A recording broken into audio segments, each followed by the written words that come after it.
Okay, this particular lesson, lesson 3, talks about what we call the central limit theorem. Now, when you do the central limit theorem, anything that applies the central limit theorem, you have a formula change in how you calculate a z-score. Notice the difference in the way it looks. You still have data point. It's still minus your mean, but this time it's the mean of the population, not the mean of the sample, over the standard deviation of the population, divided by the square root of the sample size. So it's very tricky when you're doing this formula to make sure you do it correctly. Number one, if you're going to do it all at one time, put parentheses here, and then put parentheses around your denominator as well, or you're not going to get the right answer in these calculators. Now, central limit theorem is when you're asked to do more than one subject. You're going to see the difference in how these questions are worded. One of them does not involve the central limit theorem, and one of them does. So you're going to see the difference here. Okay, this particular question, it says use that the mean is 1,518 and the standard deviation is 325. First question, if one SAT score is randomly selected, find the probability is less than 1,500. Well, this is just a basic normal distribution probability. It does not involve central limit theorem because you're only asked to pick one subject. Now we're going to use the information for a mean and standard deviation based off what we have. You would use your old z-score here. So this one is just kind of a review of lesson 1. You're going to convert 1,500 to a z-score.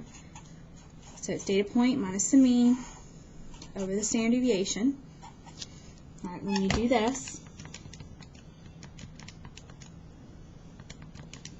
you're going to get negative 0.0554 if you use 3 significant digits. And since we want less than, remember when we're doing less than, you're going to start at negative 1,000. You do normal, CDF, negative 1,000 to negative 0.0554. Okay, so this probability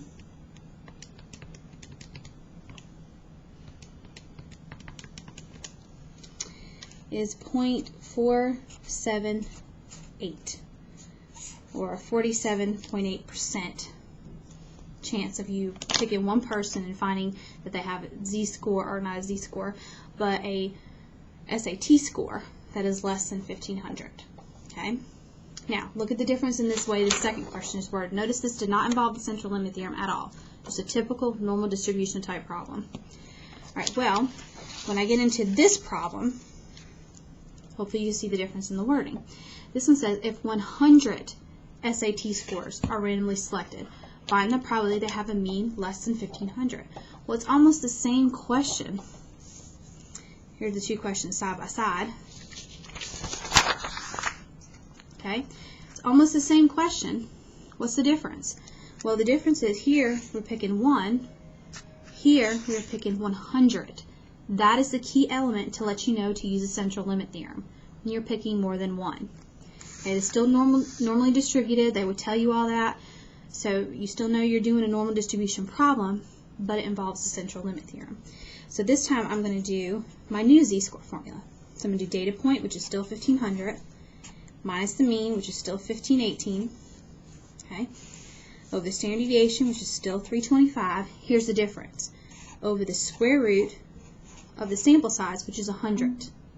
Okay, when you do this, make sure you type this in. If you want to go ahead and put 10 here for the square root of 100, it'll be less calculator steps. Matter of fact, we can go ahead and do a little bit of simplifying here first. 1,500 minus 1,518 is negative 18, divided by 325 over 10. Make sure you keep 325 over 10 in parentheses, because that's all part of your denominator.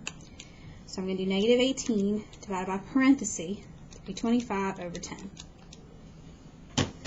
All right, this gives me a z-score of negative 0.554.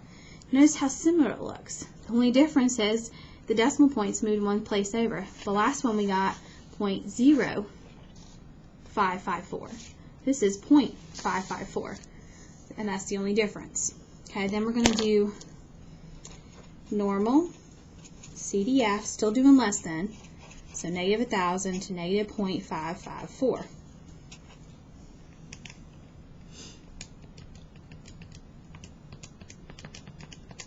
Okay, this time I get 0.2 90 if I round to 3 significant digits, or 29%. So notice that the percentage drops quite a bit, because in this case I'm saying if I'm picking 100 scores, I want to find the probability that they all have a mean less than 1,500. Or that the mean is less than 1,500, I should say. Whereas if I'm picking 1, your chances are a little bit higher. So it went from almost a 48% chance to a 29% chance, a little bit smaller. But that's the difference between a typical normal distribution problem and a problem involving the central limit theorem.